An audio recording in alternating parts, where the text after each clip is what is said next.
Muy buenas noches. Estamos de vuelta y con material muy importante. La teoría del caso.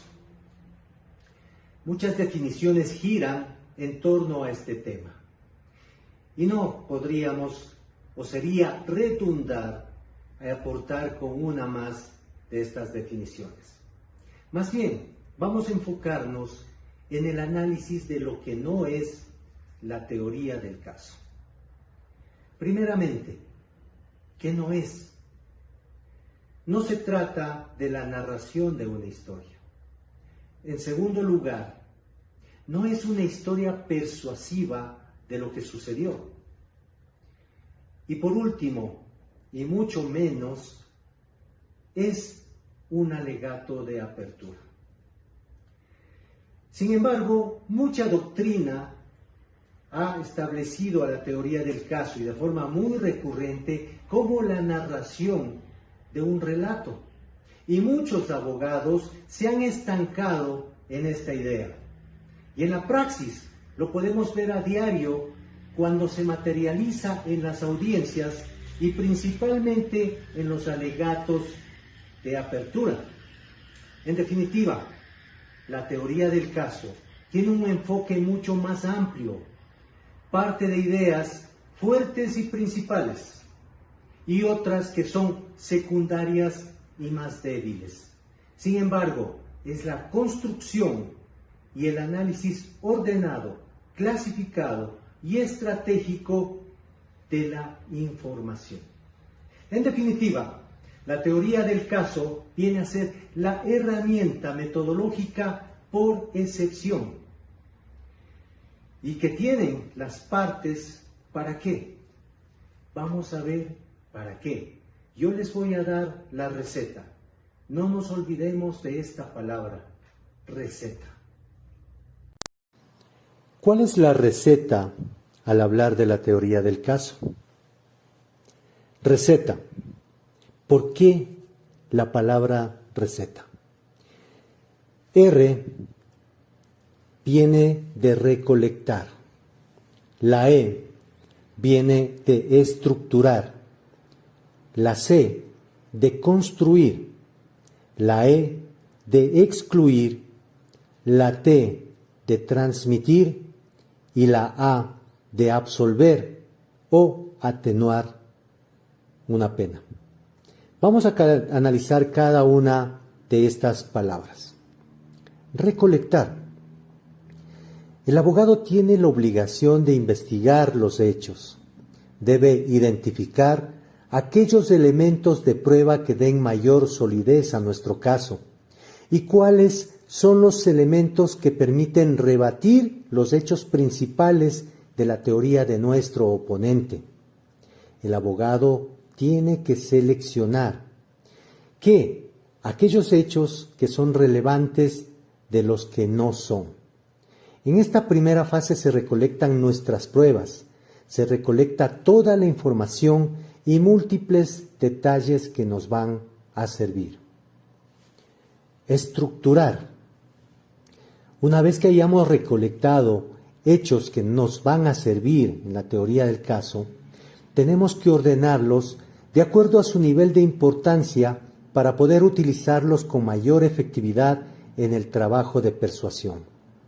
Únicamente escogeremos los que respaldan lógicamente a nuestra pretensión y aquellos que van a responder efectivamente a los posibles argumentos de la contraparte.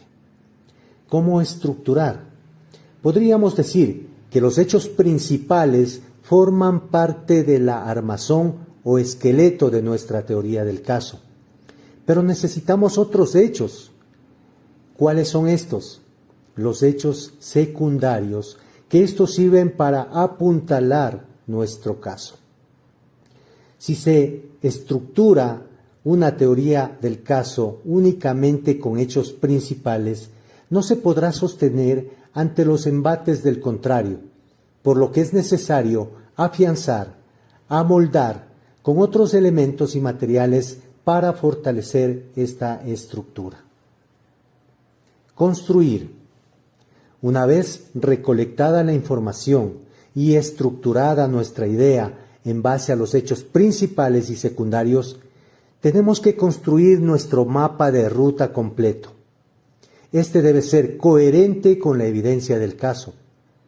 Este mapa viene a ser nuestra teoría fundada sobre los hechos más contundentes e indiscutibles del caso. Esta construcción no debe limitarse únicamente a nuestro mapa, sino que debemos también identificar los hechos dañinos para nuestro caso y buscar la forma de minimizar su impacto. Por lógica, los hechos favorables de nuestro oponente son generalmente los hechos dañinos de nuestro caso y viceversa. Excluir. ¿Qué significa esta palabra? En la construcción de la teoría del caso, esta no puede estar basada sobre hechos débiles o imposibles de comprobar, porque simplemente no va a ser aceptada y el caso no tendrá éxito. Estos hechos simplemente debemos excluirles. También se tienen que excluir hechos que no sean consistentes con la normativa.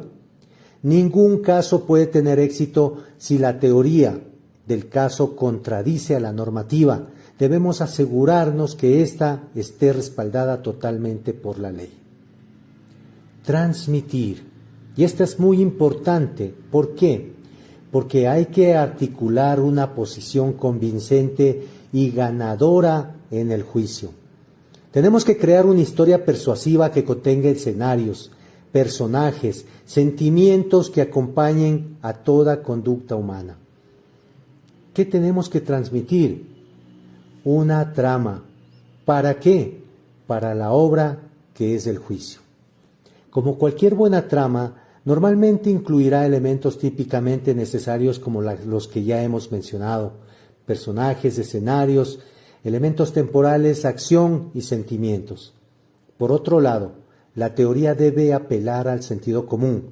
Si contradice el sentido de lógica, será prácticamente imposible persuadir a un juez o jurado del mérito de nuestro caso. Y por último, absolver, o por lo menos atenuar una sanción. La finalidad de nuestra teoría debe estar dirigida a absolver la responsabilidad o culpa, y en todo caso, por lo menos debemos tener una sanción atenuada. Con esta receta vamos a poder estructurar una teoría del caso bajo 3 niveles: fáctico, probatorio y jurídico. Y esto va a permitir obtener una buena toma de decisiones. Nos vemos en la próxima cápsula.